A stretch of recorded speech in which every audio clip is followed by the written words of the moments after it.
Today we'll learn about the three types of amines: primary, secondary, and tertiary amines. These are organic compounds derived from ammonia, where hydrogen atoms are replaced by organic groups. Let's start with ammonia and H3, which is the parent molecule for all amines. Here we have a nitrogen atom with 3 hydrogen atoms bonded to it. The nitrogen also has a lone pair of electrons. A primary amine is formed when one hydrogen atom in ammonia is replaced by an organic group, usually represented as R. The general formula is R-NH2. Here's methylamine as an example, where R is a methyl group. A secondary amine has 2 hydrogen atoms replaced by organic groups. The general formula is R2NH.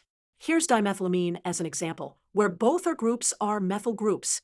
Finally, a tertiary amine has all 3 hydrogen atoms replaced by organic groups. The general formula is R3N. Here's trimethylamine as an example, where all 3 our groups are methyl groups. Here's how to identify these amines in chemical compounds. Primary amines have 2 hydrogens on the nitrogen. Secondary amines have 1 hydrogen on the nitrogen.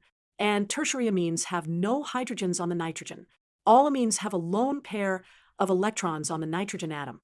Remember, the key difference between these 3 types of amines is the number of organic groups attached to the nitrogen atom: 1 for primary, 2 for secondary, and 3 for tertiary amines.